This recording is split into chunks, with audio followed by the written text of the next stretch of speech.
Bonjour, vous cherchez une idée de salade qui change un peu pour accompagner vos grillades? J'ai ce qu'il vous faut, la salade de pâtes à l'hawaïenne. Une salade de pâtes avec des carottes râpées et une délicieuse sauce crémeuse. C'est vraiment une salade qu'on trouve souvent à Hawaï, d'après ce que j'ai lu sur internet. On trouve beaucoup de versions sur internet. J'ai choisi la version la plus authentique et la plus simple d'ailleurs. Donc, dans ma salade hawaïenne, il n'y a ni ananas, ni jambon, comme on peut le voir dans certaines recettes. Notez que c'est une recette qui doit se préparer à l'avance, elle a besoin d'un minimum d'une heure de repos au frigo et au mieux d'une nuit. On a besoin de 240 ml de lait. Si vous ne le digérez pas trop bien, vous pouvez prendre un yaourt ou du lait végétal, 240 ml de mayonnaise, une cuillère à café de sucre entier, une demi-cuillère à café de sel, quelques tours de moulin à poivre, 225 g de coquillettes. D'après ce que j'ai lu, la recette fonctionne aussi avec des pâtes sans gluten, 30 ml de vinaigre de cidre, un petit oignon haché, une tasse de carottes râpées, ce qui doit faire une ou deux carottes râpées, dans laquelle on peut aussi mettre un peu de céleri branche finement émincé.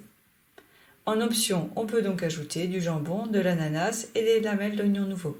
Je commence par préparer la recette en battant 200 ml de lait et 120 ml de mayonnaise, le sucre, le sel et le poivre. Je réserve au frais.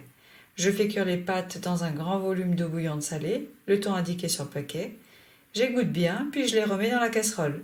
J'y verse les 30 ml de vinaigre et je mélange bien. Les pâtes absorbent le vinaigre et c'est important parce que c'est ce qui va permettre aux pâtes de rester bien moelleuses et d'absorber un peu la sauce. Je laisse reposer 10 minutes, j'ajoute le mélange lait-mayo, je mélange et je laisse refroidir complètement. J'intègre enfin l'oignon, les carottes râpées et le céleri en branche et le reste de la sauce, à savoir 40 ml de lait et 120 ml de mayonnaise. Je mélange bien. Je réserve ensuite au réfrigérateur pour au minimum 1 heure et idéalement une nuit. Juste avant de servir, on remélange un peu et on peut saupoudrer de ciboulette ou d'oignons nouveaux. Voilà, c'est une salade qui change un peu sans être diablement originale.